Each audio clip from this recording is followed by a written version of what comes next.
In 2007, the year my son was to be born, I traveled to Zambia to teach photography at Chishawasha, a small budding AIDS orphanage near Zambia's capital, Lusaka.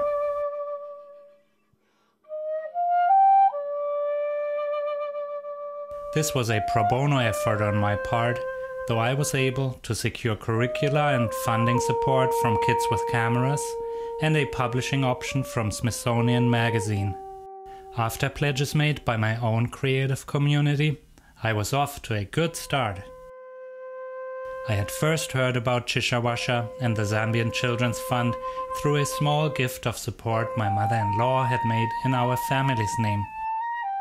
As it turned out, the Chishawasha Orphanage and School is an incredible grassroots effort. It was started by one individual, Kathy Padilla of Tucson, Arizona. A mother herself, she had read about the plight of Zambian AIDS orphans and decided to go and actually do something about it. 15 years later, Chishawasha houses 70 orphans, feeds and teaches an additional 70 village kids at its own primary school, and supports many more overextended local families. On my visit to Chishawasha, I found what I saw to be incredibly inspiring. My own contribution, so I hoped, would be to gain the Zambian Children's Fund its deserved media exposure and to share with my young Zambian students the joy and new perspectives photography has always brought to my life.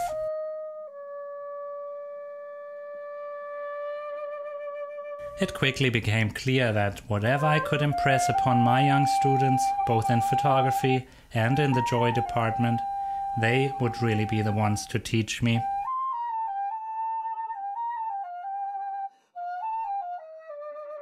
To realize a complex project like this one, I had to wear many different hats.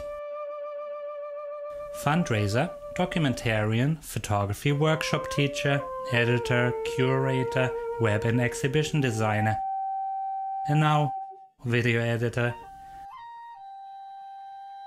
But thanks to wonderful kids and a wonderfully supportive staff, my time spent at Chishawasha was not just the easiest part of this project, but such a great pleasure. I taught, coordinated and documented every day for a very intense 3 weeks. After one final crazy push, we had created individual portfolios and mounted an impressive show at the orphanage's school, and transformed a brand new classroom into the finest photography gallery ever to cater to a local Zambian community.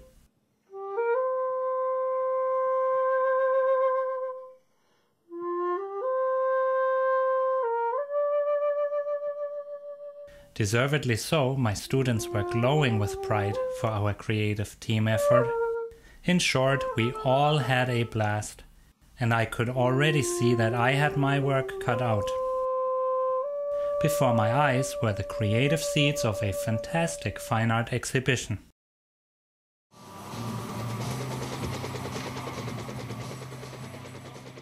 When Klaus first came to me with his project and described his proposal of going to Zambia, teaching this workshop, providing cameras, film and cameras for the kids to go in a sense document their life, document their surroundings, but also have a creative freedom to do so. It really was something that I thought I would like to get involved with. After seeing the film, after his first edit coming back, I looked at the pictures and they were really great, which just reinforced my original idea of getting involved. There's an incredible beauty and life to these pictures, and there's an honesty to them. Intimacy and honesty about their life that they're living. Having lost one and even both parents to an infectious disease. And I think as a viewer of photography or imagery, it's refreshing to look at imagery that is completely honest and not contrived. Journalism, photography has really put in front of people imagery and knowledge of what's going on in the world in a much greater capacity than it ever has. And this is really starting from the 60s. And it's even now when you have, you know, social networking and everyone's connected, there's so much photography that's being presented, but how much of it is really quality focused projects? A lot of it it gets dumped.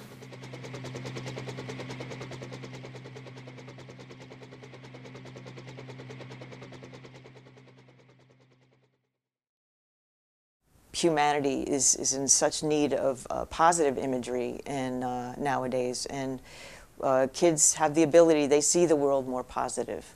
Then they have solutions. They're young people's minds are brilliant, and I look forward to seeing images by younger people, more and more like the work that Klaus is involved in. It's pretty spectacular.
The best photographers are poets. I mean, they're visual poets. They capture something that other people can't.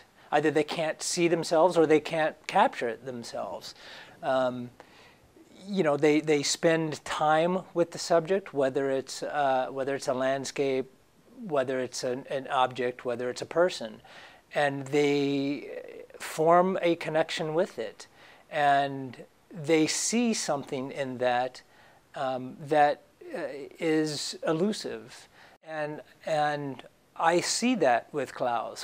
You know, he spent 3 weeks. I know the orphans a little bit more, that project a little bit more. He spent 3 weeks with them, and you know, they called him Uncle Klaus. So he developed a relationship with them, and I think that's pretty evident in his images.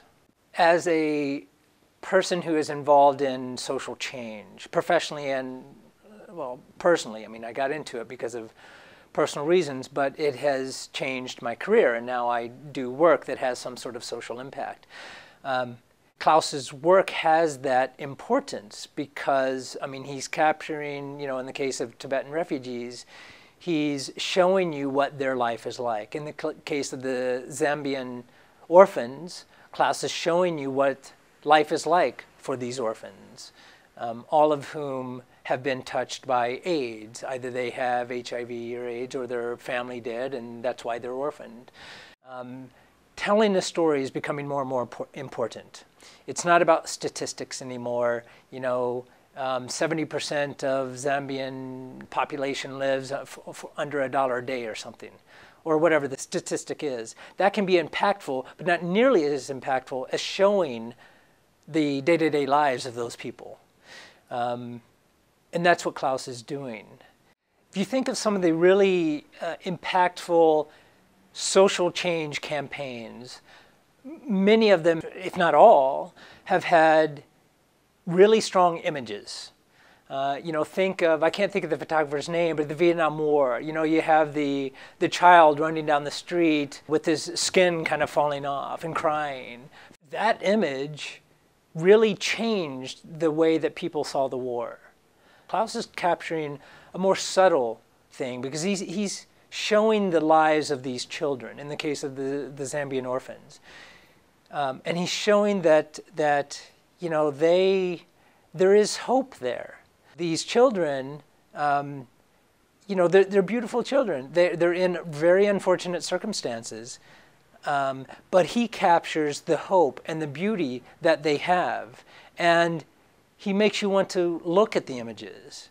And if you can look at that images, you're drawn to those images because they're beautiful, because they speak to you in some way. And beauty is subjective. I mean, it could be a very sort of, you know, dark beauty about them. Although in Klaus's images, I see optimism.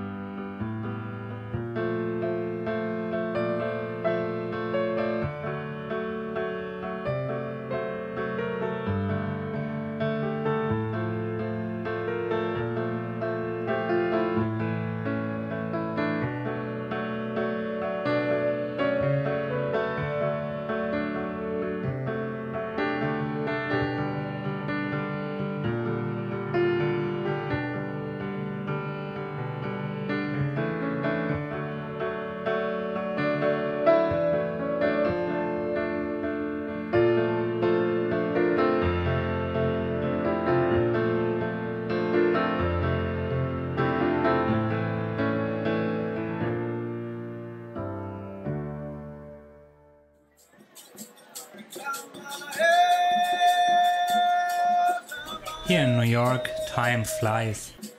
Everyone chases after or is chased by the next big thing in their lives. For me, that was being a first-time parent in New York. But we did manage to come full circle with this project in more than one way. Smithsonian Magazine ran workshop students' images front and center. We also arrived at a beautiful, surprisingly timeless exhibition titled Point.Shoot.See. Here it is, being shown during BAM's 2010 Dance Africa event. For a long weekend in May, Zambian and other African dance performers were celebrated on stage, while the visiting public had opportunity to appreciate our work.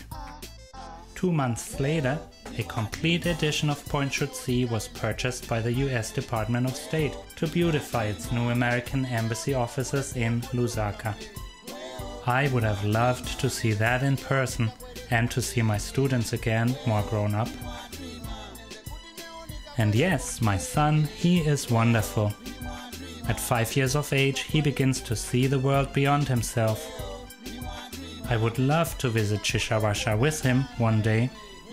He would have a blast.